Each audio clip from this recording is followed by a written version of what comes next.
Good morning. Good morning. Yeah, Hey now. it's Hey early. now.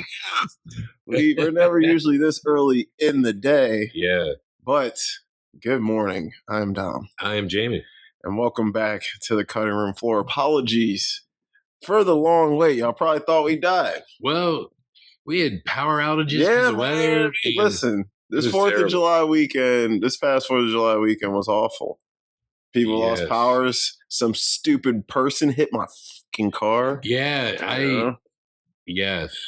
But luckily, Dutch Valley Auto Works and Enterprise, they were on top of Yeah. it. They met me there this morning, gave me a car. They were like, here you go, fella, have me That's on my awesome. way. Wait, they were at the place? They were at the place. Well, When that's I got there, it was awesome. great. I was Wow. like, wait, we don't have to go to Enterprise? They were like, nah, dude, you're good right here. You got your card. All right, here you go. See you later. I was like, Wow. all right, dude, cool. Because I know Cora was telling me last week about what she knew of what happened. And she was like, I've worked with him like 3 or 4 times since it happened, and I still don't know the whole story. She might know it now. This was last Tuesday. I feel like I told her, maybe. You know what? Maybe I didn't, because I was She knew like, parts of I it. literally kept saying, every time I talk about it, it pisses me off, so I don't want to talk about it. Yeah. I think that's what she said. Yeah. And so, and I'm like, and then, talking to insurance and shit for like an hour and a half about it, I'm like, oh my God. So, yeah. But anyways, guys, sorry. It's been a busy one. Everyone's been busy, but we're back. And, to all our LGBT folks out there, sorry we didn't get to you in June. We know it's mid-July, but better late than never, all right? Yes. So we are going to cover an LGBT classic today, Brokeback Mountain. What is this, 2005? 2005, yes. 2005, directed by the great Ang Lee. Yeah. Go. Dude, Sense and Sensibility, Hulk, like Brokeback Mountain. Oh, and Crouching Tiger, Hidden Dragon. Life of Pi. Oh my God, Life of Pi. Dude, Look, it gets on a plate, I get a spoon, and then I eat. Yeah, and I hate forks, so I use spoons for almost everything. Insane. I don't want to stab my tongue. You don't want to stop? It sounds weird, but it's true.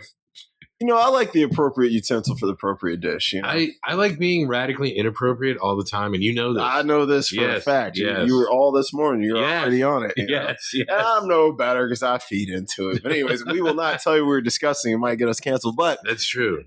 Brokeback Mountain. Let's get some stats real please. quick. All right. I'm interested in finding out these stats. Oh, I am. So I told Cora we were doing this, and she was like, I want to watch it, and I was like. She's never seen it? She never seen it. I was like, me either. So, insane. Yeah. I was like, I could slide you the Blu-ray. And she's like, it's on Hulu. I'm gonna watch it. So she watched it last night. She's like, dude, I was crying. I was like, well, it's for me. It was like the last maybe half hour or 20 minutes or whatever that was really impactful. Oh yeah, everything kind of culminates. Yes. It's like, but obviously, like Jake Gyllenhaal, when he has a mustache. Mm-hmm. Just a different. Yes, I do love the changes of the looks. Yes. Like when Gyllenhaal has a mustache, it's like the best acting he does in the entire film. It is. Oh my God, yeah. Especially like the last time they. Yes, yeah. And Heath Ledger, even in those last scenes when he's not even saying anything, dude, that's what makes him. He should have won Best Actor. Yeah, it's that simple. I'll tell you right now, if Brokeback would have came out today, Ang Lee did win Best Director. Oh, okay. But it would have won Best Director. You know what the fuck won Best Picture over this? Crash. Oh, what a shit movie. Was that Soderbergh? Not Soderbergh. No. What the fuck is his name? God damn, I can't. Soderbergh, I could forgive. Oh no, Soderbergh did Traffic. That's what it was. No. Oh no, that movie's fire. Yeah, that is. Yeah. Paul Haggis. That's who did. Oh Paul my Haggis. God. Yeah. Oh, it's an awful film. You know?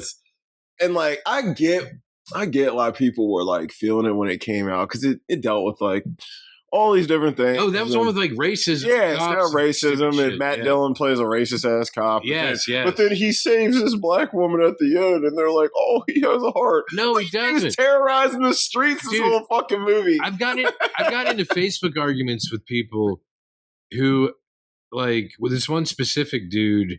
I don't remember his name because this was years ago, because I was bitching about cops. Mm-hmm. And he's like, my son is a cop and he's not racist. He helped out a black kid one time. What? And it's like I'm not racist. I have a black friend. Yeah. But it's like, dude, if he's a cop and he allows other racist cops to do racist things to people of color, then he's just as bad as those racist You're cops. complicit in it, and you let it happen. Yep. Like, what the hell? Anyway, sorry. Hey, that's just funny. He helped a black dude one time, and he wasn't even on the clock. Yep. He was. Hey, he did that out of the goodness of his heart. He gave him directions. Yeah, he told him to go to hell. Yeah. Like what? That's not racist. That was funny. But anywho, some stats. Okay, I'm sorry. Rotten Tomatoes, 88%, which I expected to be a little higher, actually. IMDb, 7.7, pretty good. This is where it really lives. Letterboxd, 4.2, big numbers. Yeah. So I was like, all right. I was like, Cora, let's see what you gave it. Went on, she gave it a 5 stars. Wow. She loved it. I was like, okay. Well, this is what was crazy to me, because I'm watching it 21 years later. Mm-hmm. So I'm looking at it, I'm like, all right, you have Joker from The Dark Knight. Yep. You have Mysterio from Far From Home. You have Catwoman from Dark Knight Rises. You have Venom's girlfriend from Venom. Yep. You have Sue Storm from the 2015 Fantastic Four. Oh, yeah. Who's that, Linda Cardellini? No, the daughter. Yeah, Kate Mara. Yeah, that's what I remember. I was like, Linda Cardellini was Hawkeye's wife. Oh, she in Hawkeye. The Avengers. Yes. And I totally forgot. Yep. David Harbour. Oh yeah, we got Hellboy. Yeah, I was like, yo, I couldn't believe it. And Randy Quaid from Independence Day. If only Anna Faris did some form of a comic film. Yeah, because she's more known for like scary movie and stuff like goofy that. Shit. Yeah, is that wild? I'm watching it like, what the fuck? Yep, but it's all like after this. Mm-hmm, everybody, a lot of careers except for Independence Day. Of course. Yeah, because his career, he's like, I was in that gay film, then my career changed. Yep. I got to join the maggots. Yep, I'm like, yo, so sad with him. But at least we have Jack Quaid now. Right, dude. Awesome, dude. Jack Quaid is awesome. He is killing the game.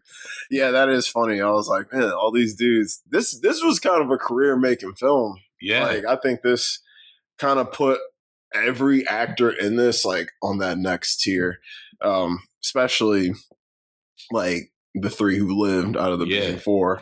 I mean, Jake's career, like, look how good Jake's career is now. Yeah, like, he's going to be making Roadhouse too.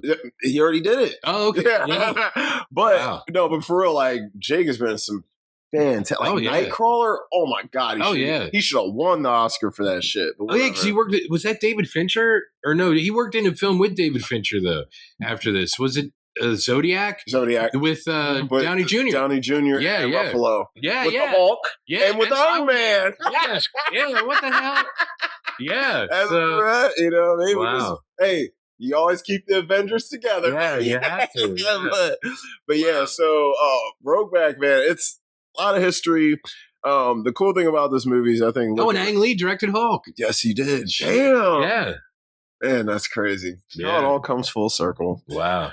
But the cool thing about this movie, though, is looking back at it, I think it was ahead of its time by about 10 years. Yeah. Because, like I said, so Moonlight came out basically 10 years after that. Ended up winning Best Picture. This should have won Best Picture. Brokeback should have won Best Picture. It did win Best Director. Should have won Best Actor. Jake probably should have got Supporting Actor. Oh yeah, and Ledger. Yep, Ledger should have won Cinematography. Oh yeah, adapted screenplay. Yeah, because like some of those scenes. Oh my god, the mountain shots. I was like, damn. Well, Ang Lee, like his films are like even Sense and Sensibility is like a beautiful film. Even if you're not a Jane Austen fan, you can watch it and be like, this guy like doesn't fucking speak English. That's what I'm like, doing, like the greatest. That's what I'm like, how does this dude come to America and just make better movies than most Americans? Yeah, he's incredible. So Brokeback. So all y'all out there have probably seen Brokeback. Brokeback starring the very great Heath Ledger. Immortal, I think, at this point, because he's been immortalized like this. Oh, yeah. And the Dark Knight are probably his 2 best. Mm-hmm. Just imagine where this guy would be right now. Probably be 2 Oscars deep by now. And probably because he did win for Dark Knight. Yeah, you know. Just imagine like how Christopher Nolan films would be, because he'd probably still be using. He'd be using that, man. Yeah. Oh my god! And Nolan, you know, I've watched plenty of interviews with Nolan and Bale, and they were like, "Dude, this dude was just next level." He's on a whole nother level, man. So, rest in peace, Heath Ledger. Always been a fan of him ever since I saw him in 10 Things I Hate About You. Been a fan. That was his first film. Mm-hmm, crazy. It's been 18 and a half years. Insane. Because it was January of 08. 20. That's what I realized watching this. I'm like, this must be where they met. That's where they met. Obviously, Michelle Williams. I definitely think she was pregnant during this movie. Wow. Because she was thick, like, in this. I was like, yeah, Michelle Williams. Because, I love me some Michelle. You do. So I know you do. She is. I was watching this thinking, my God, Dom was going having crazy. a heart attack. And Hathaway. And Linda Carter. Yes. I was like, what the? And she was looking good. Yeah, bro, every woman in this movie was hot, bro. Yeah. His daughter, yeah. She was fine too. I was like, dang, it's just Patty Supreme in here. Yeah, because she's with Jamie Bell now, I think, Kate Mara. Because they met on Fantastic Four. Crazy. Because he was Ben Grimm. Yep, he was fucking her. The thingy. Yep, he was her. Fucking her. Yep, he sure was.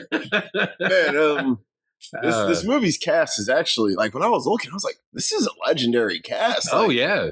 All A-list superstars here, all still working, putting in good work. So that's really cool to see. But Brokeback, so I think this movie has kind of been like cemented in LGBT history. I made a video maybe like 3 or so years ago. I did the best LGBT films of all time. I did 25 of them. Wow. And this landed at number 2. Really? Number 2. So what was number 1? Moonlight. Oh. Incredible film. But Brokeback, what Heath Ledger and Jake did here, especially Heath, man, like, God, he played that stoic ass, like, believe it or not, it reminds me of Ricky's dad in American Beauty. Like that type of, I gotta be stone hard at all times, even though I have a deep dark secret. Yes. So I think like Chris Cooper's performance in American Beauty really informed the way that Heath approached this, but only because American Beauty was 6 years old. I was like, that was out for a little bit. And that was kind of like a benchmark of like the repressed whatever, because he would have grown up during that time. Mm-hmm. Yes, he would have. His character. Yep. So I think it's interesting because I still think Kevin Spacey is a great actor. So I don't care what anyone says. And that performance.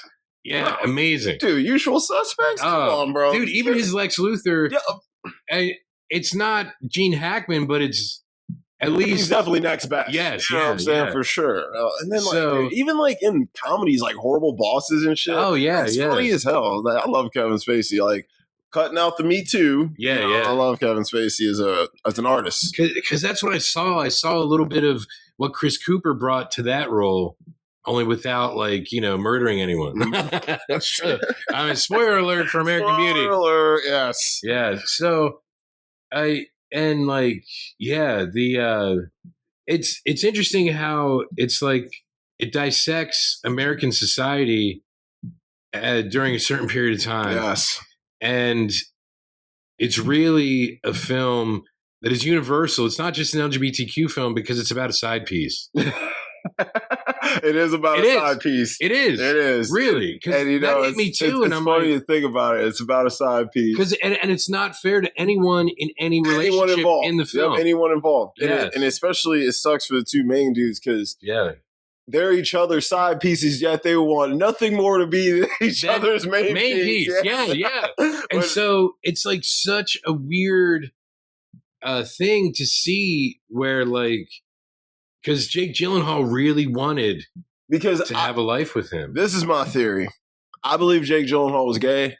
I believe Heath Ledger was a pansexual. I believe the only man he would be attracted to is Jake. He likes that specific dude. Yeah. He's not out looking for dudes. Like, as we see in the movie. Because Jake was. Jake is, hey, I can't get off on a few high altitude fucks a year. Yeah. So. Yeah. That's a good quote. That's what he's, Yeah. So, I mean, and like, I'm watching it this time. I'm like, I was like, I have seen it, throughout the years, a good amount of time. I'm like, I remember like all the fucking words to this, as weird as it is. I'm like, I feel like I just watched this, even though I didn't. But wow. So let's get into it. So we're starting what, 1963? Yeah, 1963. These boys meet up. You got Ennis, played by Heath Ledger, and you got Jack Twist. Jack Twist. Jack motherfucking Twist. Yeah, because he calls him like Simon and Trevor with Joe Pantoliano in Wonder Man. That's his whole name. I love him, Joey Pants, man. Excited for Wonder Man too. That'll be fun. Yeah. But, so these two, you got Ennis and Jack. They meet. They're gonna do a job for Joe Aguirre, however you say his name, Randy Quaid. Yeah, Randy Quaid. Ugh. Yeah. And Randy Quaid was actually perfect for this movie. He was. He actually was. He really was. I mean, he's no Cousin Eddie. He's no Cousin Eddie, but it's like, actually, I do like what he did in this movie because it did show his range. Because, Randy Quaid, the dude's not, I mean, he is a Quaid still, you know, so he is talented. Yes. So, but Randy Quaid's like, all right, I'm going to hire you boys to do some work. You're going to herd my sheep all summer up on Brokeback Mountain, this fucking mountain. And we all know how mountains are. Mountains are unpredictable. So the weather is shitty. Yeah. Summer in Wyoming ain't summer in fucking Florida. It's like, they're snowing at one point. Yeah. But they're on a mountain, too. That's what I'm like. It's a high altitude. High altitude fuck, yep. You got snow up there. It's windy, you get storms, and the conditions are really shitty. These guys got to live out there for months at a time. And there's hundreds of sheep. And I'm like, that's a lot of sheep. Did he say at one point there was like 1,000 or something? Yeah. Is that what he said? I think that's what he said. He might have said it. It was 1,000. Of course, you're going to lose some along the way. You see some sad moments where, one of them sheep's got like flipped inside out, dude. Because of a wolf. Yep. Yeah. And you got bears, you got wolves. I'm like, you got to worry about the fucking weather. You got a lot to worry about up here. So I'm like, you better been paying these boys good. Yeah. Because this is hard work. I don't know, though. I wouldn't do. It's in the 60s. Right. And they needed the work. It was probably a flat fucking fee. I guess it was a monthly fee because he's like, he cut us out a month pay. Yeah. He was probably paying like $200 a month. Yeah, maybe. Which even in the 60s, that was shit for that work. Yeah, but see, in the 60s, like a new Mustang was like $2,000. Yep, $2,000, yeah. So, but it's like, that's some hard work, bro. You're earning every dollar of that pay, man. Yeah, because it's 24 hours a day. Yes, all day. There's no days off. And you work every day. Yeah, and it's not like it's just you're punching in for 8 hours. No, but you're like, all right, I'm going on break. Like, no. You take your break when you can. You eat at night. I'm tired of motherfucking beans. Tired of fucking beans. Yeah. It's too early in the summer to be sick of beans. Yeah. Yeah. I started laughing so hard at that. But so these guys are up there living in these shitty conditions. Like, look, I couldn't do it. I'm gonna just be real. I couldn't do it. Like, bro. But they did what they had to do. Excuse me. They did what they had to do at the time because it's sort of like, what other choice did they have? Yeah. I mean, you're in Wyoming in 1963. We're talking about a state whose current population is about 500,000. In 1963, we're probably talking 150 to 200,000 people at most in the whole fucking state. And Wyoming's a big ass state. Yeah. So it's a big piece of land. There ain't a ton of work up there. No. It's all farm work. It's all ranch hands.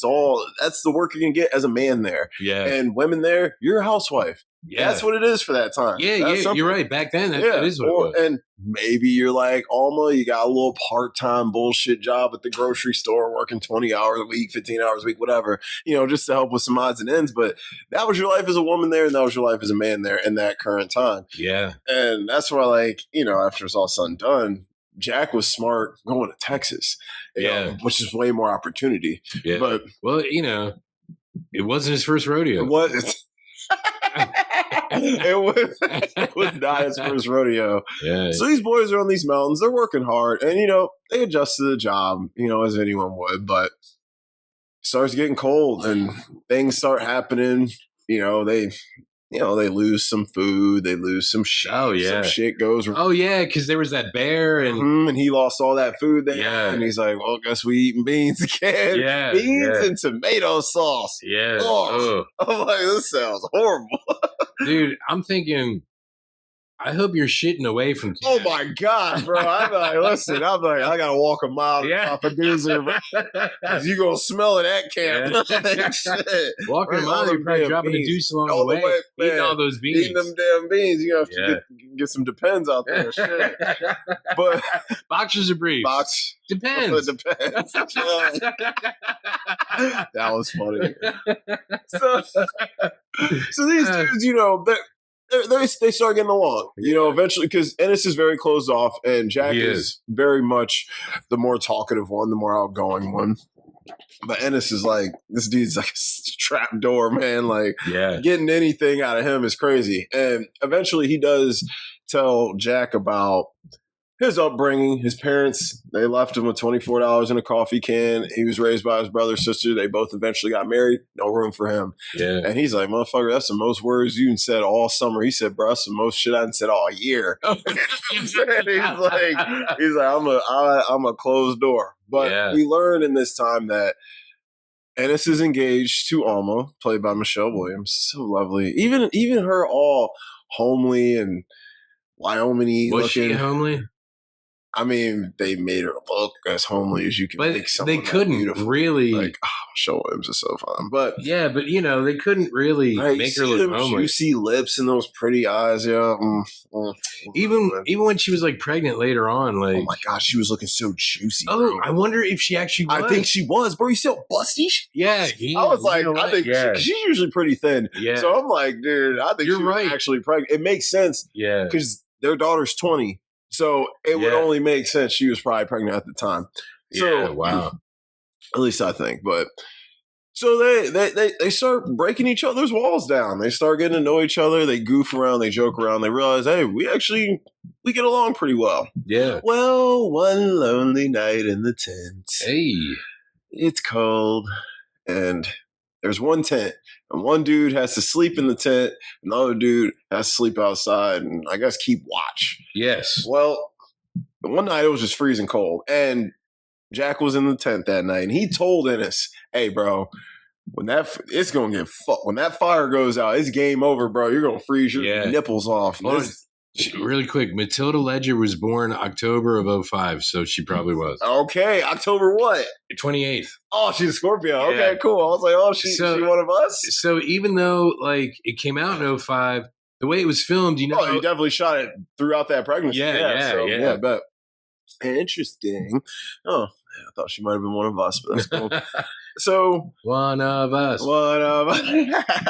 So it's freezing. I mean, dude's sleeping in his jacket my man's is out there shivering, burn cold, and like he's making so much noise, Jack can't sleep. So he opens the tent. Ennis, quit being stubborn, get your ass in here. And so he's like, shit, man, look, I gotta go in this bitch. I ain't gonna sleep. So he goes in the tent. They've been drinking all night. They killed a whole bottle of whiskey. Yeah, they did. And, they go to sleep. Well, in the middle of the night, Jack decides he needs some warmth, I guess. He grabs Ennis's hand, pulls it around him, and he holds him close. And then, in my humble opinion, I think Jack essayed Ennis. Because he put all the moves on. He grabbed him, he kissed him, and Ennis is like, whoa, hold on. It was like, I always picture gay dudes kind of like, especially gay dudes who, that are new to this, it kind of starts out kind of like, whoa, bro, I'm about to fight you. Yeah. Before I fuck you. You know what I mean? It's like, it was kind of like, Heath Ledger's like, man, what the fuck you doing, bro? Like, back up. And he's like, wait a minute. I'm a little lonely. Yeah. And, and I'd have to go outside for a sheep. Yeah. It's too cold for that. Yeah. Although they have wool. They got wool. Yeah, get warmed up. You know what? That might have been a better option. But so, long story short, I'm not going to break this down in details. Long story short, if you've seen the damn movie, long story short. Yeah, anyway, what is it? Jack Twist? Yeah. Gets it in the end. He does get it. He gets it in the end. And they use some prison lube, which was disgusting. Because one thing I hate about... It's a spit take. Whenever I watch movies about gay cowboys... Wait, how many gay cowboy movies have you watched? A lot. Watch God's Own Country. That's another good one. Okay. When they first... Bro, it's a loogie. I'm like... I was like, come on, man. But, hey, that's the thing. Listen, this wasn't Twist's first time. You could tell. Because, first of all, you're too comfortable with it. Yeah. You made that whole move, like, he was like, "Oh yeah, boy." And yeah, he's okay being a bottom. He sure is. Right away. Right away. That's when you knew your role already. Yeah. You know what I'm saying? So you already knew your role. You're like, all right. Which is why I'm like, Jack was gay. Where I think Ennis was more so like, I just like you, dude. We had a bond. We connected. Yeah, like, yeah. We had all this time on this during the summer, and we bonded in a special way, and then we just happened to cement that bond. Yep. Yeah. Cement to that bond. Yeah, but they hey, look, they get it in. All right. And then Ennis wakes up the next morning and you can tell he's like, what the did I just do? Yeah, yeah. He's like, I'm going to work, basically. Yeah. And Jack stays back like a sad housewife. Yeah, Ennis is like, there were beans back there. Yeah.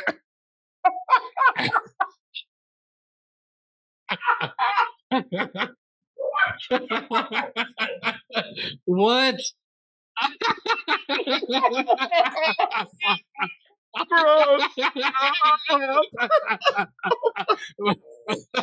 Oh, jeez. My Frank was with beans. Because he likes chili on his hot dog. Oh, God. That's a chili dog. That's a chili dog, bro. Oh, my Lord, bro. All right. Now that we're officially going to hell. Oh. So. That's all they were eating. That is all they were eating. Joe, all right. He had IBS. You don't know. You don't know, man. Oh, bro. Oh my God. Oh, the whole side of the tent is just looks like a Jackson Pollock painting.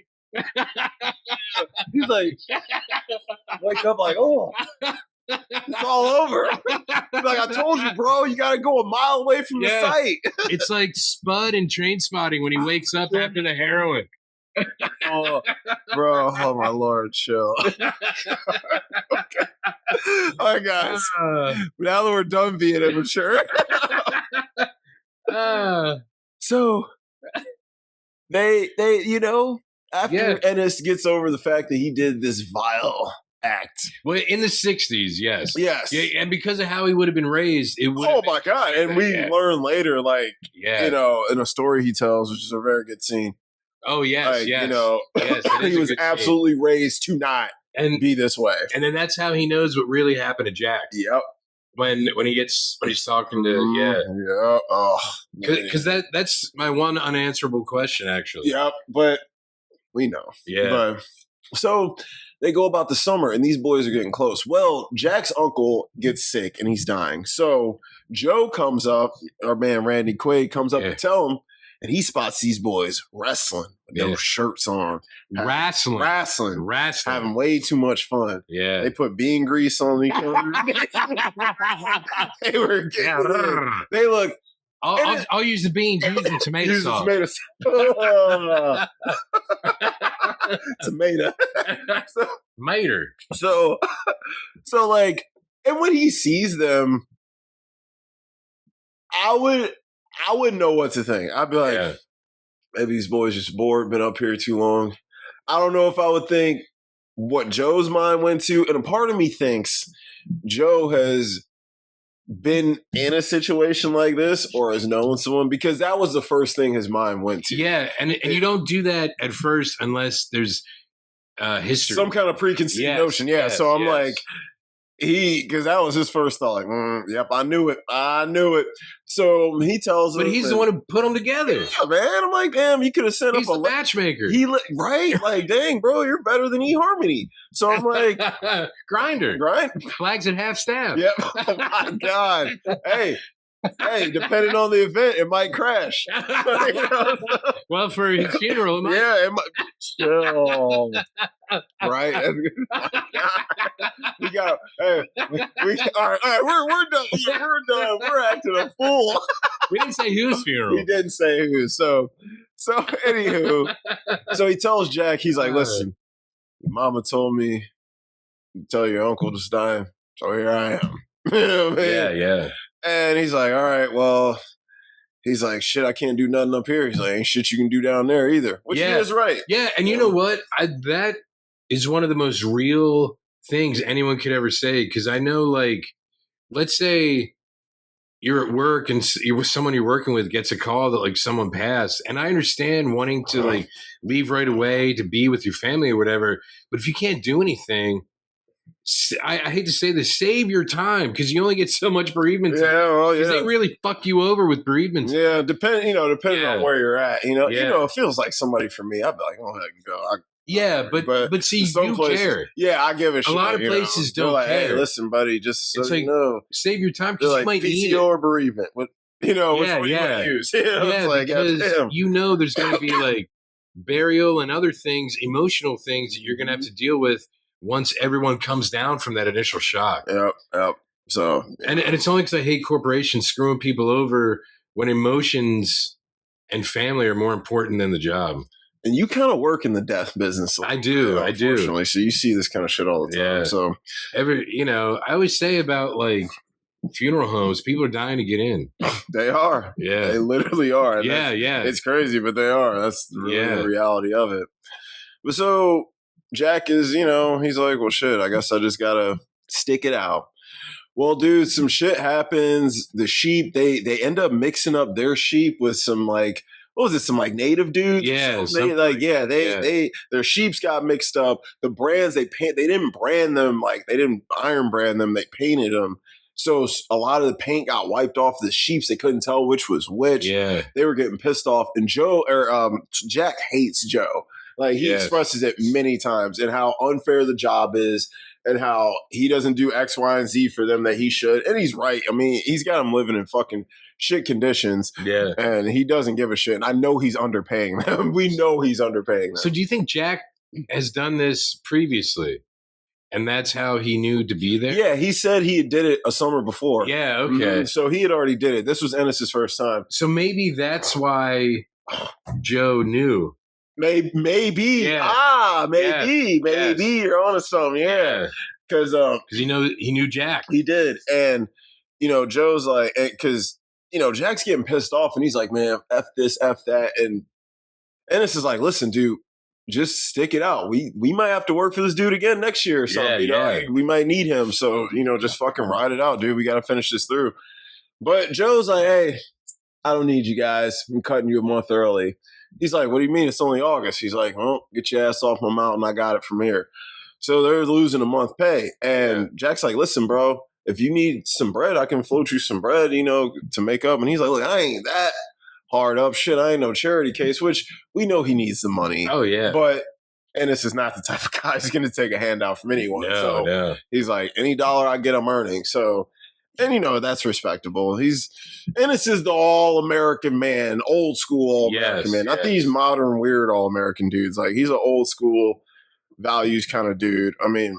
And, you're raised after World War II. So, you have the greatest generation raising you who just went through all that. And and as a boomer, depending on how his family was, even though, you said like his brother and sister ended up raising him, right?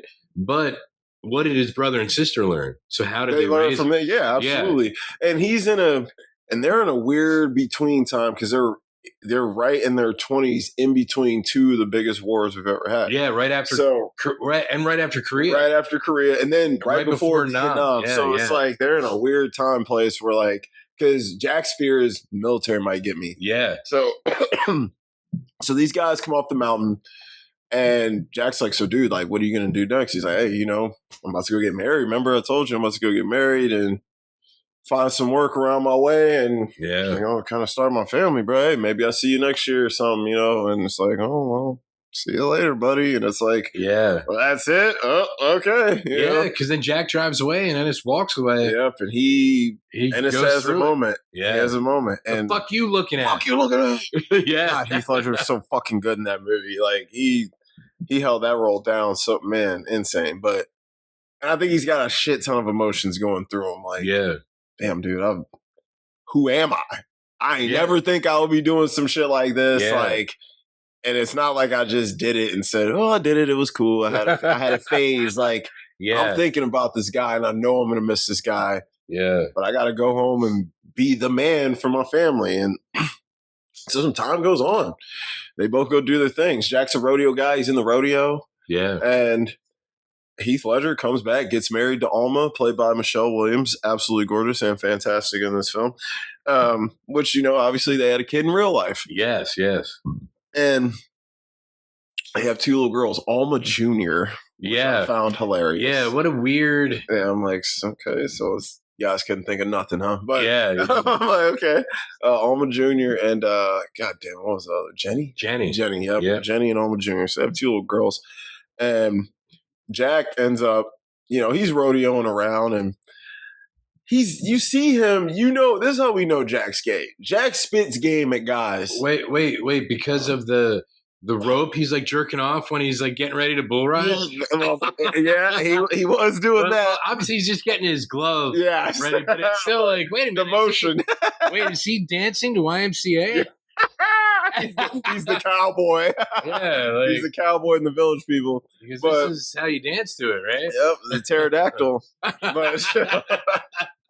So he goes like after one of his shows, he goes to the bar and he's trying to holler at one of the rodeo dudes. Yes. And the rodeo dude was very polite because he knew what he was getting at. Yeah. And he kind of, in the nicest way possible, told him, bro, I don't fuck with dudes. You know what I'm saying? Like, he in the nicest way told him.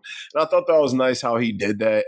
Because, a lot of guys back then would have been calling them slurs and wanting to fight them and all kinds of stuff. That's just not necessary. But he does eventually meet one of the most attractive women that's ever walked this planet. Anne Hathaway.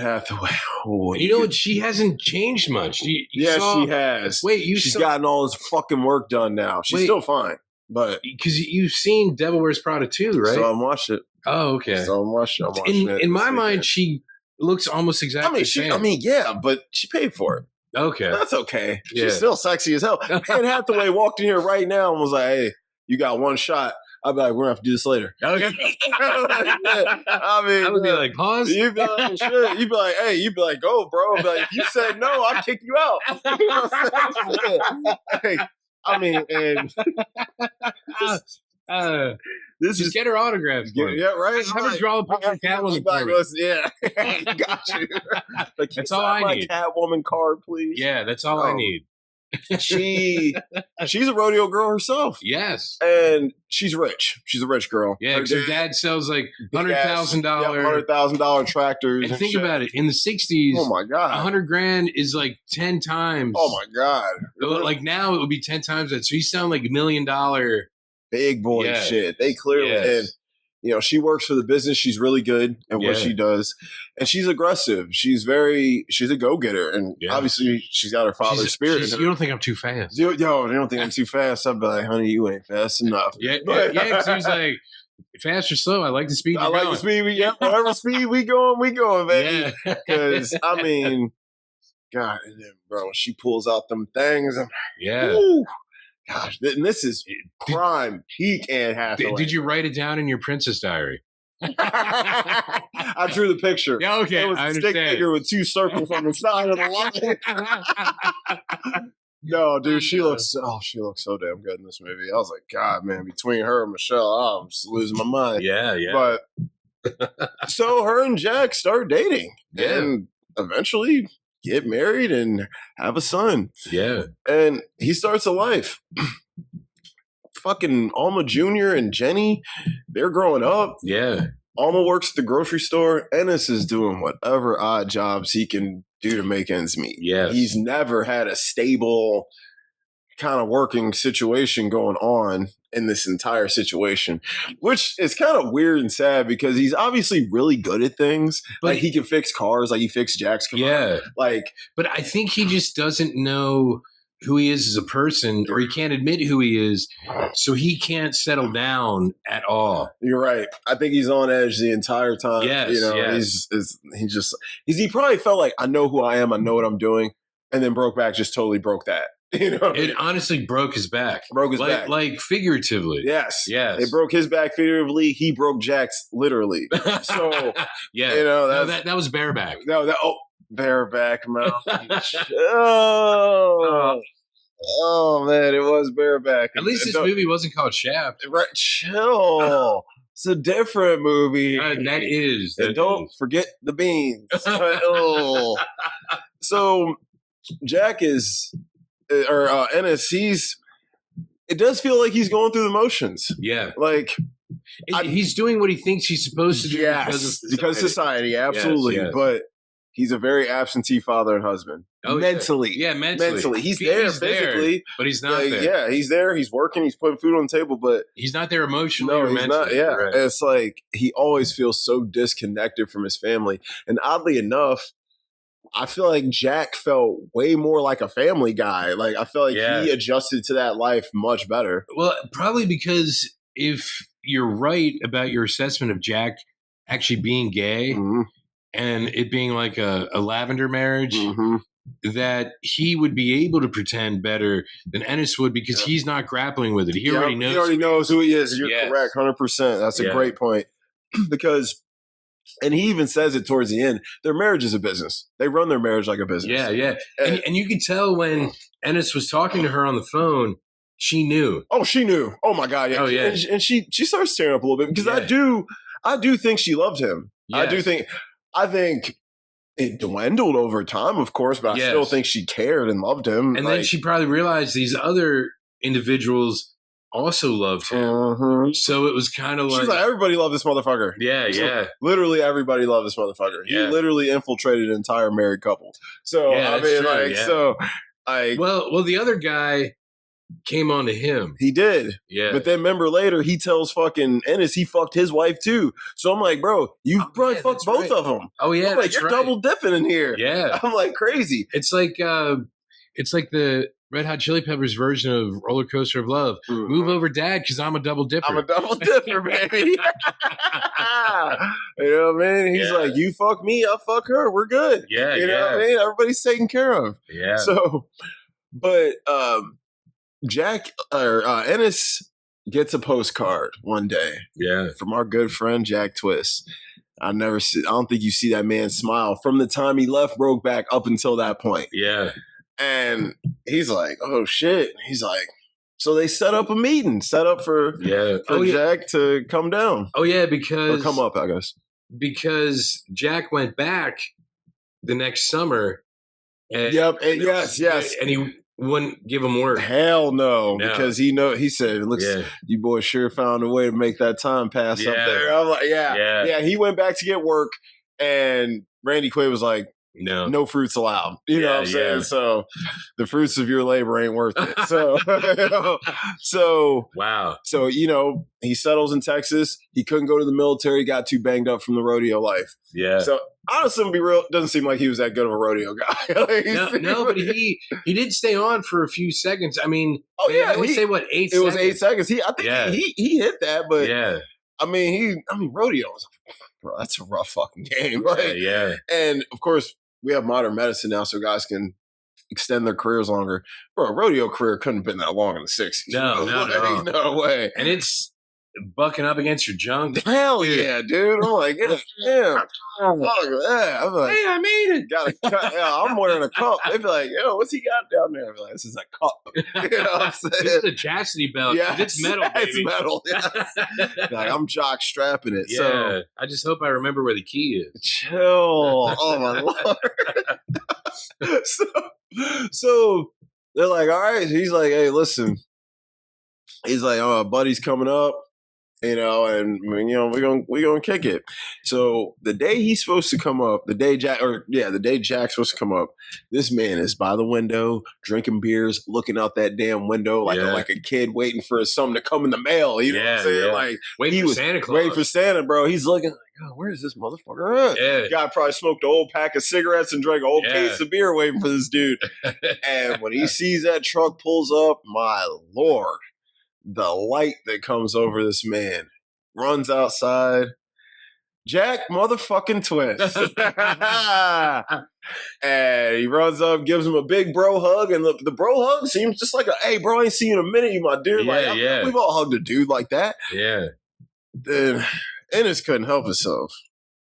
He pushes this man up against the wall and Yeah. Starts tonguing this man down, not thinking about the fact that your motherfucking wife might be looking out the window. Yeah. Which she is. Yes. And she sees it all right from the jump. Yeah. And I felt so bad for Alma because that look on her face. Oh my God. Bro, dude. Realization. Bro.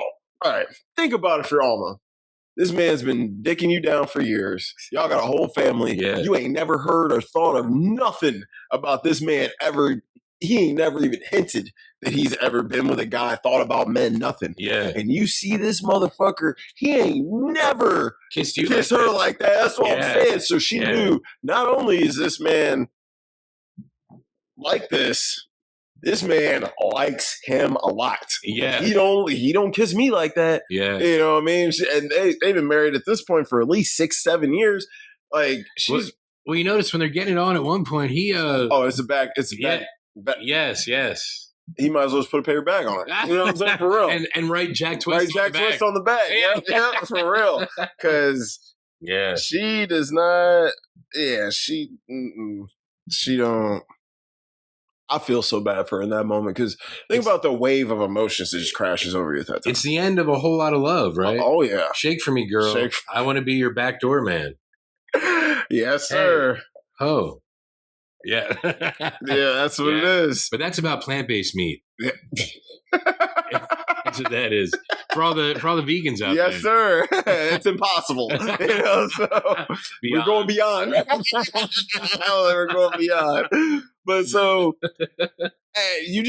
I felt for almost so much because it's like your whole life is a lie. Yes. And you found this all out like that in a second. You looked out the window and realized your whole life. No, she opened the door. Opened the door, yep. Yeah. And then this motherfucker comes upstairs and you got to say hi to him. Yeah, and that look on her face. Oh my God. Like, oh, good hey, all weekend. How you doing, ma'am? Yeah. Hi. We're going to be going all weekend. Oh, you come back? Oh, might not come back. You know, we get the drinking and the talking and, I'll be back. And he's just so excited. He's elated. This guy's like, and she's probably like, this man, I have never seen this man act this way, ever. Yeah. Like, ever about anything, ever. Yeah. And she's like, this is the most emotions ever even seen. The wedding, the kids. Yeah. And she's like, and it's sad because she still loves him. Yeah. Like, even after they, spoiler alert, they do get a divorce eventually. She still loved him. It's like 12 years later. Yeah. That's what I'm like. She stuck around and dealt with that for years and years and knowing what he was doing when he went out. Fishing buddies. Yeah. You know what I mean? Whenever now, dude, every time I hear two dudes like, yeah, we're going fishing, I'm like, always side eye. Always side eye a little bit, whatever. Yeah, because when she talks to him later at that Thanksgiving dinner, oh my God, it's one of the best scenes. Yeah, and she's like, hey, I put this note. Mm-hmm. I mean, dude, the one time he's about to leave, he almost forgets his gear. He leaves his tackle box and everything. You forget something? Yeah. I thought because that look on her face, it seemed to me like he was forgetting to kiss her goodbye. That too. Yeah, which he did, obviously, because that's why she was like so angry because like she's an afterthought. 100%. And it's like, she's probably like, dude, I could deal with you having a little male side lover that you hook up with, couple times, because at one point I think it was only a couple times a year, like every 3-4 months. Yeah. But then at one point it was an every month thing. Yeah. So she was probably, look, I can deal with it You got to get this out. But if you just came home and loved me like that, and it was all about me and the girls when you're home, I could probably live with listen, let's just be real. At this point, it's like the 70s. So early 70s, bro, a lot of men had extramarital affairs and their wives knew about it. Yeah. And they stayed the entire time until they died. That was a normal thing. I know, bro, I just found out, my mom blew my mind. I just found out my great-grandfather had an entire whole other family. Really? Dude, I had no idea. It blew my mind. He was he was a sheriff, bro. Like, he was a sheriff in Indiana and like pillar of the community. Yeah. And I'm finding out, like, this guy had a whole nother family, daughter, everything. And, like, my mom's first car, she had a Sundance. Like, when he died, the car was still in his name. So my grandmother was married to him. My great grandmother, she was married to him. So she got the car and she gave it to my mom. She's like, I don't want to fucking look at the thing. You can have it. So that was my mom's first car. She gave it to her. And I'm like, wow. I just found this out. I'm fucking in my mid-30s. I was like, whoa. Wow. I had no idea. So, and she's like, and I was like, Mom, she knew? She's like, yeah, she fucking knew. I was like, that's crazy, bro. This happened all the time back in the day. And it's still now, too. But, like, back then, definitely a lot more because women didn't have the voice they had now. Women were very dependent on men back then. It's like, I could leave. And that's how the culture made it. Mm-hmm. It's like, I could leave, but what the fuck am I leaving to? Yeah. You know what I mean? Yeah, what am I going to have? What am I leaving to? Especially if the husband was nice still. It's like, well, I know he does his thing when he's not here, but when he's home, he's a great dad, a husband. He loves me. He treats me good. That's what she says when they're getting it on at one point, and she asks him to use a condom because of how expensive everything is getting. Mm-hmm. And he says something. I would have no more of my kids. Oh, yeah. I would if you support them. Yeah, that's what and it's like, hey. It's like, what you gonna do? Yeah. So these guys, bro, this shit goes on for like 2 decades, you know? And they start getting older and you visually see it. It's cool because you see them go through the times. You see them go through the 70s, like Jack gets a porno mustache one time. Yeah. You know, and yes. You see that. And I'm glad you brought that scene up because we can just jump right there because a lot of it is just them kind of going through their own lives and then they meet up and that's when they're alive. When they meet up, that's when they literally are go through the motions in between. Yep. They're literally everything they do is all just leading up to that next time they can link up. Yeah. That's everything they care about. And it's sad because, like you said, Jack fucking suggests tons of times, like, dude, we can get a little ranch somewhere. Yeah. We both know what we're doing. We can have a great life. We can have a good life. Yeah. And I get it. I get why Ennis wouldn't want to do this. It's too scary. Like he said, bro, this thing here, wrong place, wrong time. Yeah. And, you know, there's a time on the mountain and he tells a story about how his dad went and showed him what happened to that dude who was gay. And these dudes beat and killed this guy. Yeah. All because of who he was. And it's just insane. The things people would get killed for is just insane. But whatever. So, like you said, Alma's starting to resent him a lot. And like I said, I think she could have dealt with it had he been more present, had he been providing more, had he been just doing the shit. Had he been steadier at like working. Everything. But because he couldn't be honest with himself, he couldn't be steady. He couldn't be steady. Never. Yeah. Yep. And so eventually, you know, they get divorced and Alma ends up dating her manager at the supermarket. Oh, yeah. And they eventually that is who that dude was. Yep, that's who he was. You could tell he liked her from the jump when he dropped the kids off. Oh, She broke the fucking jars. And he's like, oh, it's okay, Alma. It's okay. I'm like, look, I get it. Michelle Williams a baddie. I'm like, I get it. I'll be sweet on her too. But shoot. So these guys are getting older. Now, Ennis's life is even more complicated. It was way easier for them to do this when he was married because he had somebody to watch his kids. He didn't have to pay child support. So now he has to work even harder to make that $250 a month to pay for the kids. Which you're thinking $250 a month, whatever. This is still the fucking 70s. Yeah. $250 in the 70s was a lot more than it is now. Yeah. So, and this dude still got to support himself. So Ennis is living fucking terribly. He lives in a little trailer and he's all alone. You know, he's just getting older and not really giving a shit. Yeah, because Jack comes up, but he has his daughter. Yep, he comes up. After I heard he got the divorce, I hopped in the whip and fucking drove right down here. And he's like, dude, I'm sorry, bro. Like, I got my kids this weekend. And it's like, I felt bad for both of them in that moment. Because it's like, of course, you know, Ennis wanted to be with him, but he's like, dude, I got to be a dad first. Once a month is all I get. That's all I get. And I missed last month because of the fucking roundup. So it's like, I have to be here for my girl. Yeah, I missed last month because I have to fucking pay child support. Yeah, dude. Yeah. And Jack gets upset, but Jack doesn't understand. Like, dude, Jack, your life is plush, dude. And I think that doesn't Ennis tell him that at one point? Yeah, he's like, dude, you don't have to worry about money. Worry about money, bro. He's like, you have a fucking rich wife. who got a rich dad. Y'all got a business that's successful as hell. You got a nice new truck. Like, look at your truck. He's like, Ennis couldn't even drive down here if he wanted to. His fucking truck wouldn't even make it. Yeah. So, like, his Anne Hathaway eventually at one point was like, dude, why don't he come down here? Like, you always driving all the way up to Wyoming. Like, why don't he come down here? He's like, well, Brokeback ain't here. It's like, and she knows, like, how adamant these two were about this. Like, they're like, listen, these fishing trips, nothing's getting in the way of that. Yeah. Like look, like when shit comes up, say, hey, bro, we can't do this. Yeah. It's all good. These dudes, that ain't happening. No, I will fucking, like, because even at one point, Ennis says, like, back in the day, if they were like, oh, you can't get off, I just fucking quit. Yeah. He's like, I can't do that now. Yeah. And the last time they're on Brokeback, at this point, they're like, I think Ennis was supposed to. It's the early 80s. It's the early 80s. Because they're like late 30s now. And so.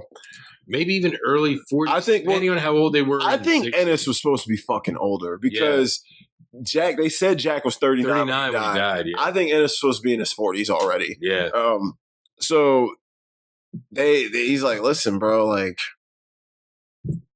I ain't gonna be able to see you till fucking November. Yeah. What the fuck happened in August? And I'm like, he's like, dude. Yeah. And they have a big fight, and a lot of stuff is revealed. It's revealed that Jake went to Mexico to get some stuff. Yeah. Senor. Yeah. I was actually worried when they went into that dark alley. Right, you're like, what's gonna happen to him? Yeah, exactly. Because you don't know, because he's south of the border. Yep, south of the border. And this guy was about to go south of the border. So yeah. So, but and Jake, like, and it's crazy because, like, Jake feels like Ennis doesn't care, and Jake Gyllenhaal. Yeah, Jack Twist. I'm sorry. It's Jake Twist. Oh, it's Jack Twist. Yeah, I'm fucking you up because Jake played their real names are too similar. His real name's similar to his fake name. It's like Tony Danza always playing some dude named Tony. Tony, yeah. So he doesn't seem to realize, like, dude, you're afforded these luxuries because of the life you live. Yeah. Like, and he's all like, man, I'd up and throw all that shit away just to me and you to do something, bro, to get something going with us. And he's like, dude, I can't do that. Because Ennis is thinking more realistically, whereas Jack is thinking more, I don't want to say in fantasy land, but Jack is not thinking about. He's thinking like perfect scenario. Yes, like if everything went perfect. Yes, which it won't. No, y'all.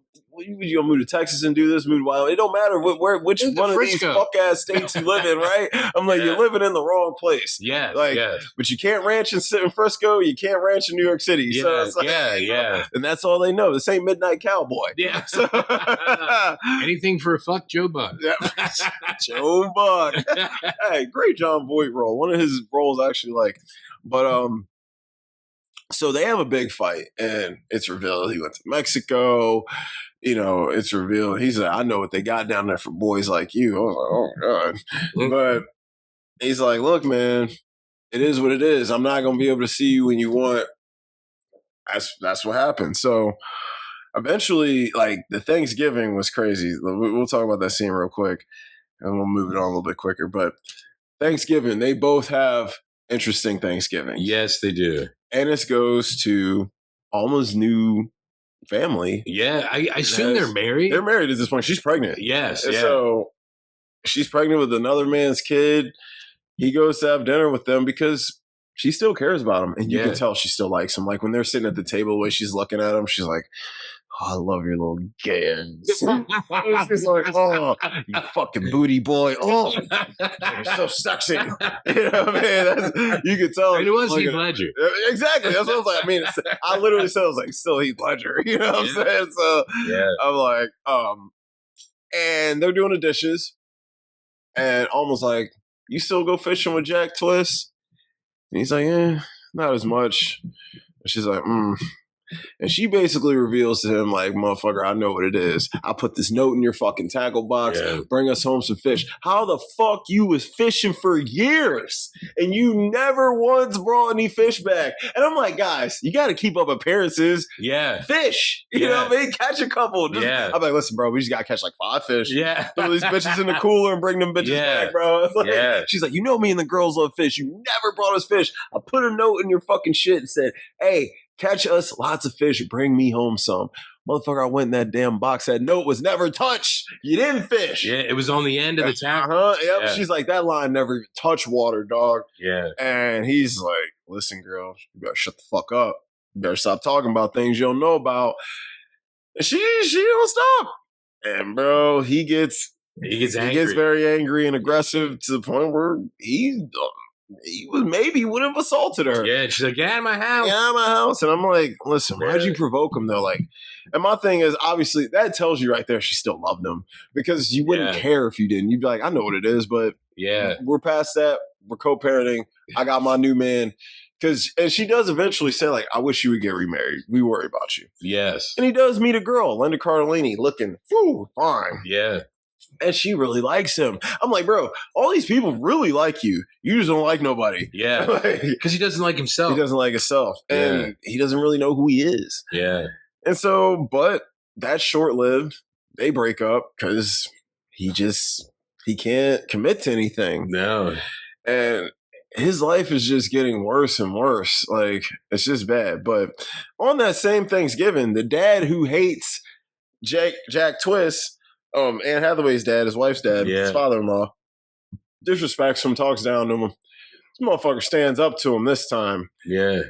Anne Hathaway said, hey, turn that damn football off. We're having dinner. You can watch after you eat. Yeah, because their son was paying more attention watching the Packers or the Cowboys or whatever. Yeah. Oh, it's Thanksgiving. It was definitely the Cowboys and the Redskins. Yeah. I mean, they played every Thanksgiving back in the day. So it definitely was. So he's watching. That actually makes sense. Cowboys and Indians. Yes, Cowboys and Indians. That was tradition for years. Obviously, they changed that with, obviously representation things. But so he's like, look here, turn the TV off. Your mama spent 3 hours making this dinner. You're gonna eat the food. So he turns off the TV. And the fucking father-in-law walks over, turns it back on. And Jake goes and turns that TV back off. And this motherfucker gets back up to go turn on. He said, you sit your ass down, old man. Yeah. He said, you sit down, I'll knock you flat on your ass. Yeah. And bro, you can see Anne Hathaway got wet. She was like, oh, yes, I've been waiting for this. You can see it. Hey. He's like, this is my house. Yep. He says, my house. You're a guest in my house. You fucking act accordingly. Yeah. And that man sat down and he was waiting for him to stand up to him. He wanted that. The dad wanted that. He's like, show me you got a spine. And same thing with his wife. She was like, she was probably like, look, I know you a booty boy, but you gonna get some pussy tonight. She was like, yeah, you gonna get some pussy tonight.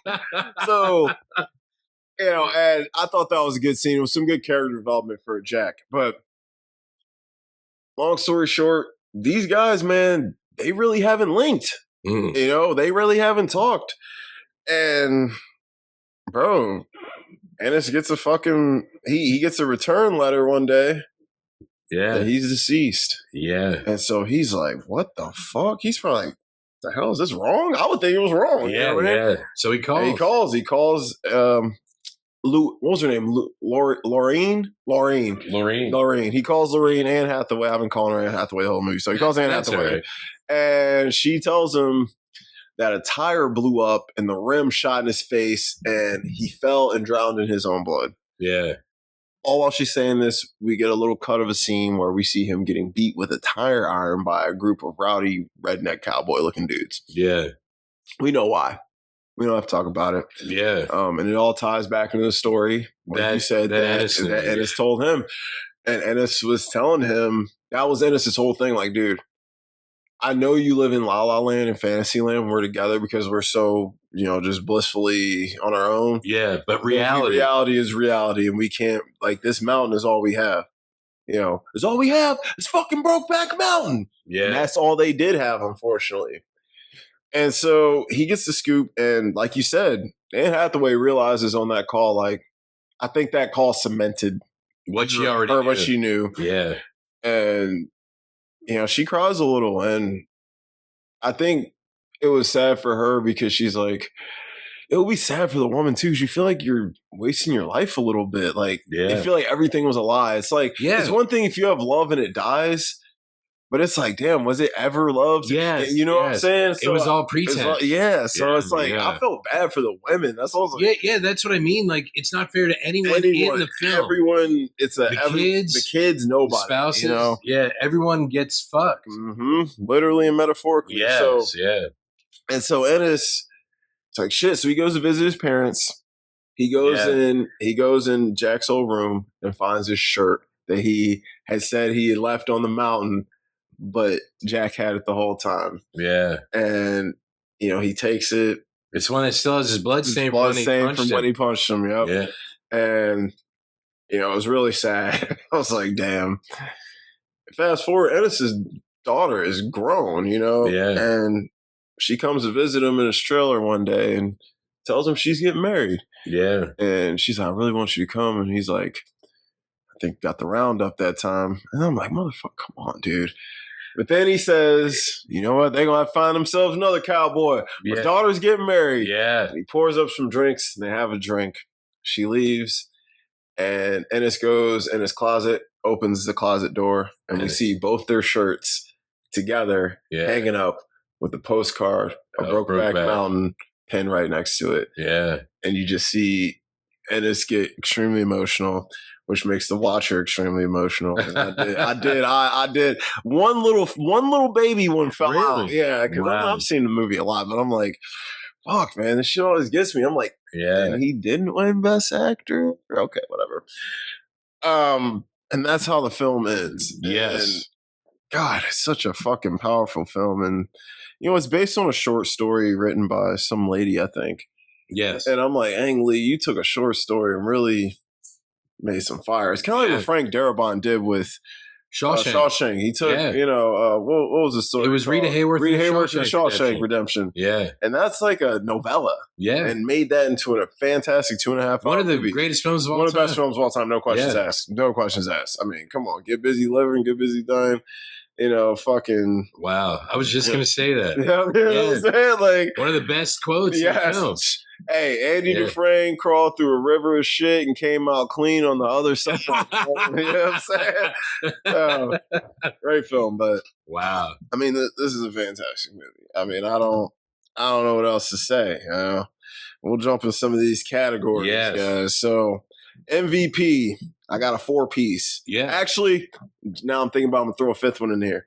I got Heath, Jake, Michelle, Ang, and the cinematographer, whoever that yes. I don't know who it is, but you get an A+. I didn't put Anne in here because I don't think she wasn't as vital to the story as Alma was. Yes. But because Alma knew everything. Alma saw it. Yes. Everyone else had speculation. Alma knew. Yeah. She's like, I fucking know. Yeah. And you could see it on her face. So. God, I felt so bad for that woman. Yeah. It's like, Michelle, I'll come love you. But you want to add any? No, actually, I think you're right. Because, like, David Harbour wasn't in it. He's not in it a lot. None of them people wish. I do love that scene, though. He's like, we'll go down, drink a little whiskey. Yeah. Fish some. I'm like, fish some. I'm like, you know what that means. Yeah. Hey. Fish some.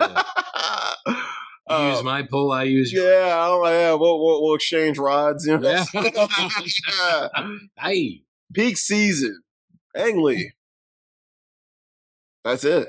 Yeah. Everyone else has topped this. Yeah, you're right. Like, at the time, it's everybody involves peak season. But yes, Ang Lee for sure. He won Best Picture, or Best Director. So I'm like, this is definitely his peak season.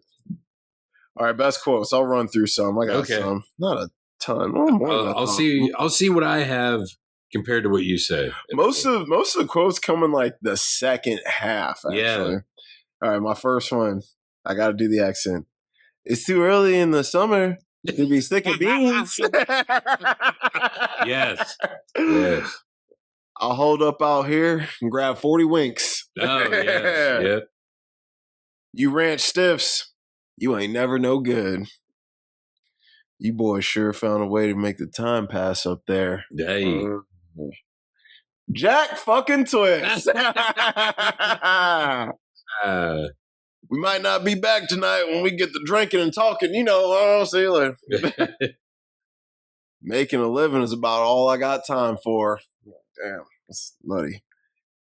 Me and Jack heading up to the mountain for a few days. Do a little fishing. Hey. Right. Your friend can't come up and have a cup of coffee? Oh, no. He's from Texas. They don't drink coffee in Texas? Every time I see that movie, I know exactly what both of them are going to say, but every time I watch it, I'm like, what the fuck does that mean? Yeah.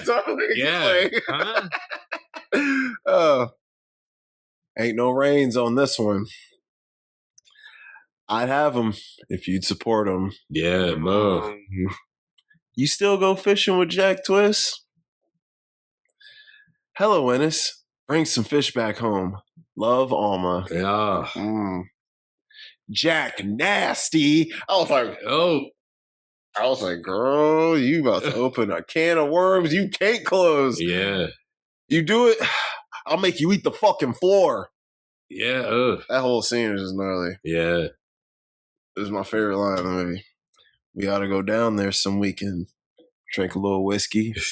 Fish some. It's the way Harbour delivers the line. It's weird how, like, after Stranger Things came out, you watch other films and you're like, God damn, David Harbour was everywhere. Dude, I literally, so after I watched Stranger Things, I think it was the second season, I was just like in my movie bag. I'm like, David Harbour been around forever. Yeah, He did so much shit I didn't realize. Like, he looked so young in Brokeback. I'm like, oh my God. He was in Suicide Squad. Yeah, dude. And so was Katana was the girl from The Boys. Oh, yeah? Yeah, shit. Yeah. Crazy. Since we were talking about her earlier. Yes, we were. As far as our marriage goes, we can do it over the phone. Oh, yeah. Sometimes I miss you so much, I can hardly stand it. Yeah, tell you what, the truth is, sometimes I miss you so much, I can hardly stand it. Sometimes. Yeah. Only traveling I ever done is around the coffee pot looking for the handle. It did have some funny little lines here and there. Yeah. There's never enough time. Never enough. It used to come way easier. Now it's like seeing the Pope. Wow. All them things I don't know will get you killed if I come to know them. Wow. I'm not like you. I can't make it on a couple high altitude fucks a year. He's like a camel. He is. One or two humps. One or two humps and he's good. Yep. He's like, I get my nut. I'm good for 6 months. Yeah. The quote of the movie. I wish I knew how to quit you. Oh yeah. That's the quote. It's because of you, Jack, that I'm like this. I'm no good. Yeah. I was like, oh, that line punch is kind of hard. Because it's like, bro, if he never would have seduced him, bro, he probably never would have been with a man ever in his life. No, not at all. Like, and he would have, his whole life would have been different. Yeah, emotionally. Yeah. Yeah. I reckon they can find themselves a new cowboy. My girl's getting married. Yeah. And that's all I got. That was the last line of the movie, man. Oh, was it Jack, I swear? Jack, I swear. Jack, I swear. Yeah. Yep, Jack, I swear. All right, I'll just do a couple real quick. Okay. Friend, that's more words than you've spoken in the past 2 weeks. Yeah. Hell, that's the most I've spoken in years. Yep.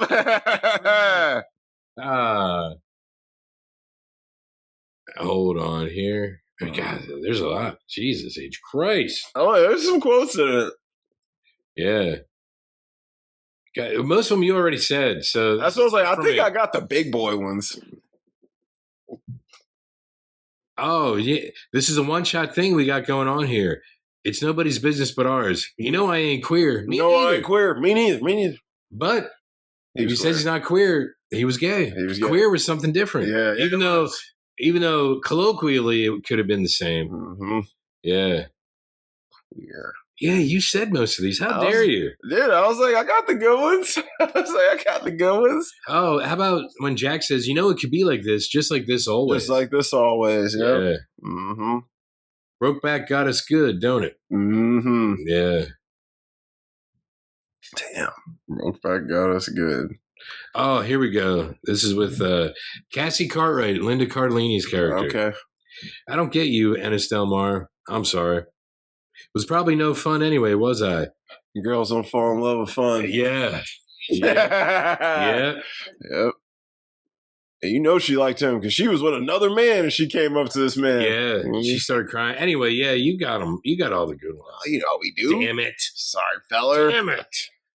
All right, what's age the best? I got the acting, the direction, Michelle Williams, Anne Hathaway's titties, and the cinematography. Yeah, I can't disagree. Can't disagree. And you know what? By the end, I actually liked Jake Gyllenhaal in it. Like his acting, I mean. Oh my God, he was so good. In the beginning, I'm kind of like, oh, it's a layered performance. Yes, it's a very layered performance. Like, his performance matures along with the character. yes. That's what I was like. It's very layered. Like, Ennis kind of stays the same. Yeah. Jake grows in all kinds of different ways. Yes. And that's some like, it's arguable Jake had the harder role. Yes. It's actually arguable that he had the harder role. I think he did. Mm-hmm. I mean, and they both killed it. I mean, and I don't even have a joke for that, and I should. Exactly, right? And like, they put their fucking heart in this, and they both took risk. Yeah. Think about it. You got two guys in their mid-20s who are budding super duper stars in Hollywood in a time where it was not cool to do these kind of roles. Yeah. They changed the game for this. This movie is the reason you see Daniel Craig doing Queer. Yeah. You know what I mean? Yeah. You're not going to see Daniel Craig giving some dude head without Brokeback Mountain. And Queer is, Daniel Craig is going there. I was like, oh my God, James Bond. Wow. For real. Like, you don't get Call Me By Your Name without Brokeback Mountain. You know what I'm saying? Well, James Bond was a commander in the Navy, so he's used to being around seamen. Yes. Yes, he was. Yes, he was. You know, he's lonely on that boat. Yeah. Oh man. So wow. Yeah. So what's age the worst? The Best Picture loss? Yes. Hiding Who You Are. Yes. Spit is Lube. And Heath Ledger's death. Yes. Yeah. Any you want to add? No. Yeah. No, actually, just because, like, watching the film, and, you know, I always say this about period pieces, because it is a period piece. Yeah, absolutely. It's timeless, and it lets you know how American society, a very specific part of American society, dealt with the LGBTQ community at that time. And, you know, like, towards the end, when Jack died, it was when AIDS was coming out. Yeah, yes, so it was. You can surmise that just by watching it. So you know there was a lot of anti-gay sentiment in society because the government blamed AIDS on the gay community. Yep, and you know it might have just been liver cancer. Yeah, it spread. It spreads. It spread. I fucking love Jerry Strong in that movie so much. I have liver cancer. Liver cancer. Most rewatchable scenes. When they first fuck, which, you know, I don't want to see it a bunch of times, but it is an impactful scene. It's the most paused scene? Is that what you said? Pause. When Jack meets Lorraine. Yes. When they meet up for the first time since Brokeback. Oh, you know, the first. Yeah. And she sees him. Yeah. The gay story Ennis tells him about the guy. Yes, yeah. When Jack comes and Ennis is with his kids. Yes. When Jack goes to Mexico. Bruh. Oh yeah, because he goes to Mexico because he's he's like, man, I was gonna get my fill. He's like, look what you made me do. Yeah, look what you out made me with do. Somebody new. Yep. Oh baby, I'm dancing with the stranger. With the stranger. Yep. Huh? Thanksgiving. Yes. When Ennis tells Jack he can't see him till November. Yeah. And then, of course, the final scene. Yeah. Yeah, from the phone call to the parents. All the way up and then with the daughter. The daughter. The closet, everything, yeah. Best characters. I had Jack, Ennis, and Alma. Yes. Worst characters. Jack and Ennis. No, because they cause all this strife for everyone else. They do. Like emotionally. Yes. It is arguable that you could put them worse. It's not that they're like the worst, it's just their decisions cause like Alma's heartache. You know, it caused obviously I want to say Luann, but Lorraine. Lorraine, emotionally, even though she was like a robot, like emotionally, she went through it. Yeah. You could see during that phone call. She cried. Yes. So worst characters, Joe Aguirre. Oh, he is terrible. He's terrible. Yeah, he is. Nitpicks, I didn't. Oh, and Jack's dad. Not Jack's dad. No, Jack's dad. Jack's dad. Oh, yeah, he's an asshole. He's getting buried in the family plot. Yeah, he had all these ideas. Never came to pass. Yeah. And I feel like everyone fucking knew. Everyone knew. I feel like even this motherfucker's parents knew. Yeah, because he's like, he said he was coming up here with you and y'all was going and then this other guy. And do some gay shit in the back. Yeah. His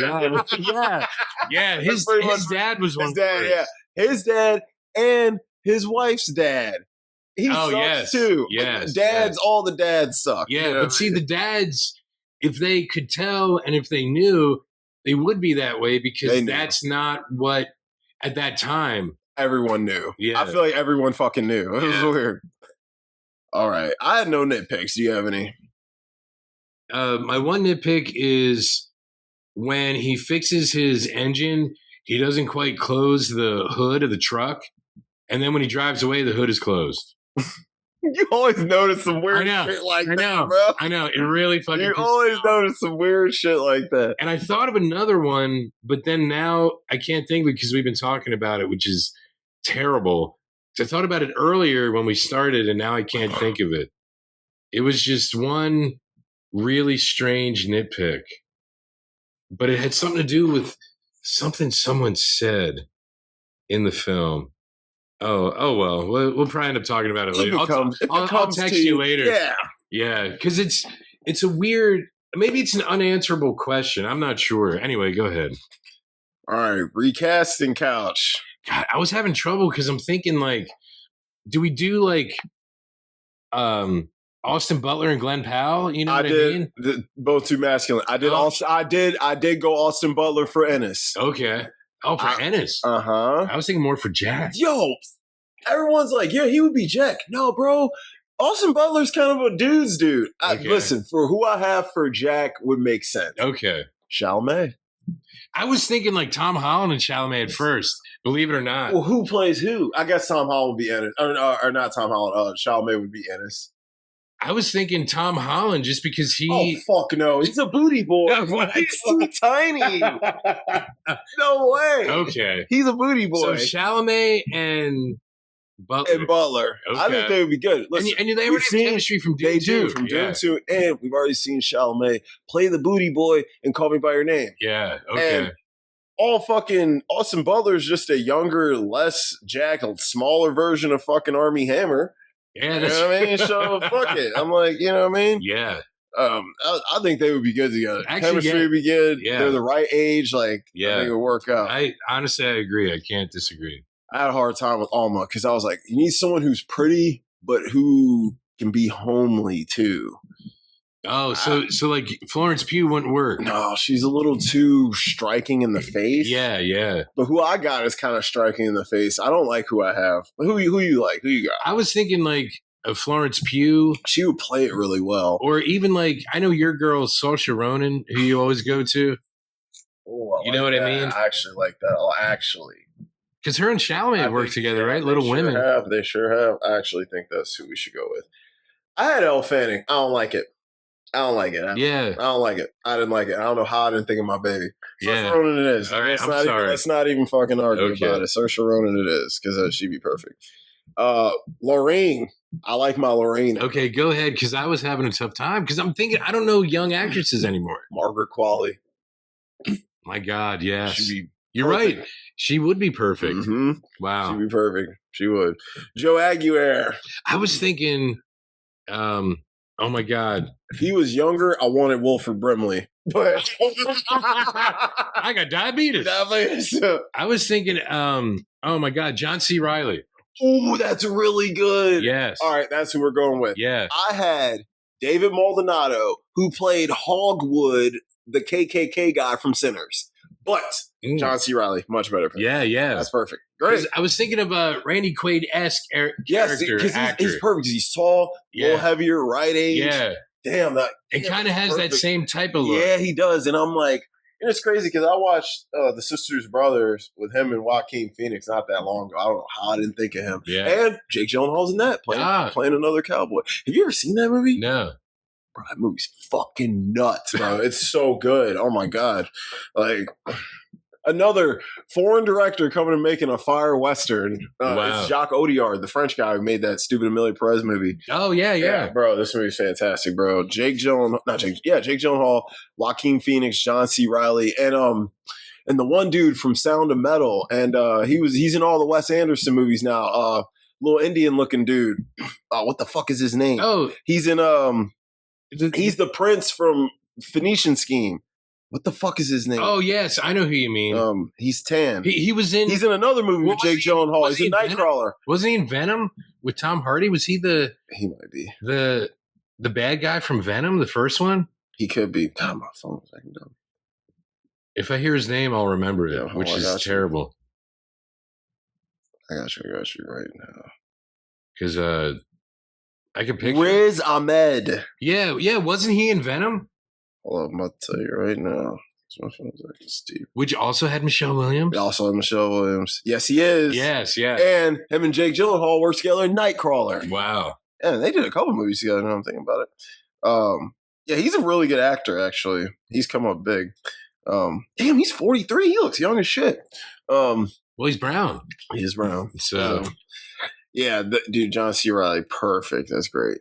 Director, I went gay, but he's also foreign. But I went Pedro Almodovar. He's a Spanish director from Spain.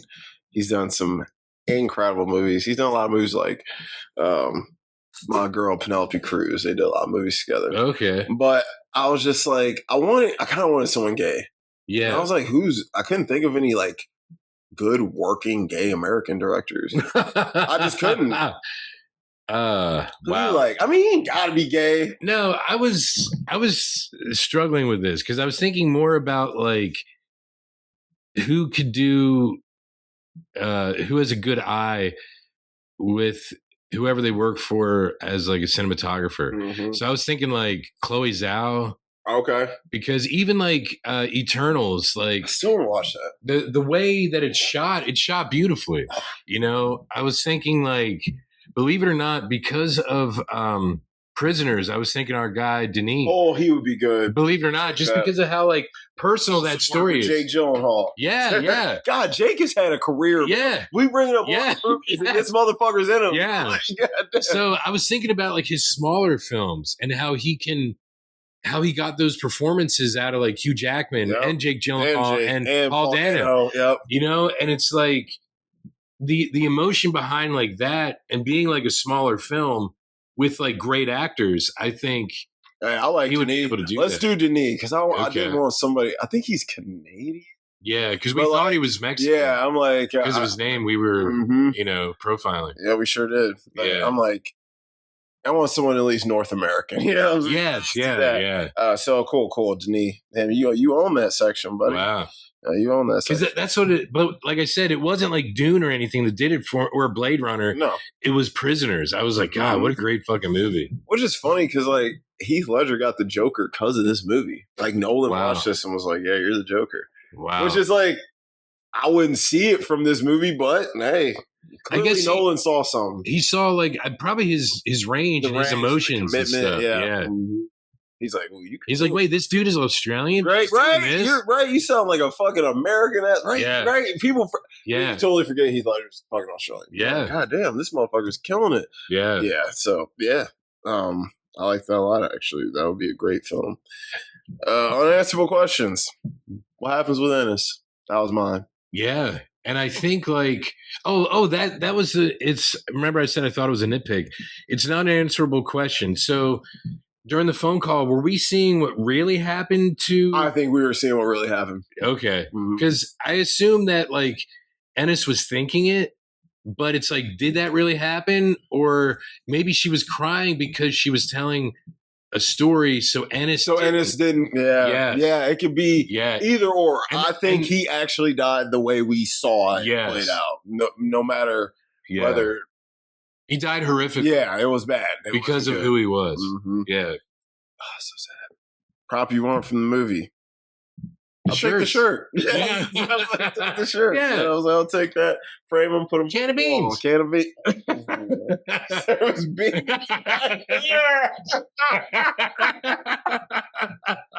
Oh my God.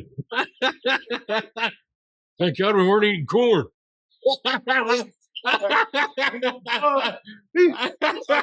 know they call it a cornhole, but come on. She frosted me like a fucking cake. My man Red.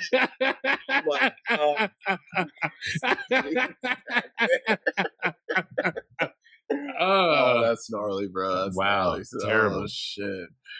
All right, that's it. So Wow. I guess we got to grade this thing. Believe it or not, I would give it a 95. That's perfect, man. I'm gonna also give it a 95. Gave it a 4.5 on Letterboxd. Wow. But, you might have to bump it up. I should just give it a 5. I mean, it's that kind of movie. It's timeless. So now you're copying Cora. Yeah. I have to cheat off of her. But it was. I mean, dude, it's like I said, I've seen this movie a fucking bunch of times, and every time it never fails to slap me in the face at the end. Like, she was like, I was a mess after. I'm like, I bet you were. But yeah.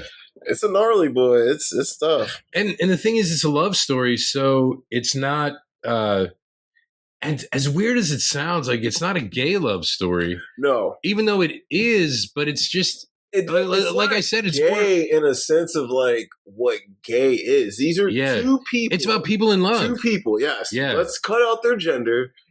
Yeah. If you ever watch like Legends of Tomorrow or any of the CW like superhero shows that have like gay relationships on them, they're just relationships. Mm-hmm. They're taken as like matter of fact. And I think this movie is probably a reason for that because this movie predates all those shows. Yep. So this movie, I think, made a lot of things okay. And in fact, it probably even made gay marriage possible. I think this movie... I know it sounds weird. No, I think this movie put a lot of awareness on because it put it into the public consciousness. I mean, it made a lot of money. Like straight people were finally like, they need to be as miserable as we are. Yeah, like shit. Yeah, y'all got to get married. Yeah, you're like, oh, y'all think shit is sweet? Yeah, we'll show you. We will show you. They're like, y'all think shit is sweet? Yeah, I absolutely think, and I got to give a lot of credit not only to obviously Ang Lee for you're coming from overseas, doing an American Western movie, and obviously the writers too. Absolutely. But like he translated it. Whatever they wrote into his vision. And you're right. Like, he's incredible. And we got to give Heath and Jake credit a lot. They broke down a big barrier there. Because, like, we've had A-list stars play gay in the past. You ain't see it like that. No. Tom Hanks was gay in Philadelphia. Man does not hook up with one man in that movie. No, you're right. But that was 93. Yeah, it's 93. He just has liver cancer. And he was a comedic actor before that. Yeah. And he had liver cancer. Yeah, he had liver cancer. It spreads. You know? Like, not like other things. Yeah. But, dude, $14 million budget made $179 million. So this movie was huge. And if you adjust that for inflation, so because I mean, shit is 20 years old. So yeah, that's true. Banger. So next week, guys, we gonna get new for y'all, real new. Yeah, something hot that's dominating the streets. Obsession. I thought we were gonna do Melania again. Well, I am obsessed with that. You said it was hot and dominating the streets. It was hot and dominating the streets, you know. Shoot, but like anal is extra. Yeah. That's a direct quote from her, I think.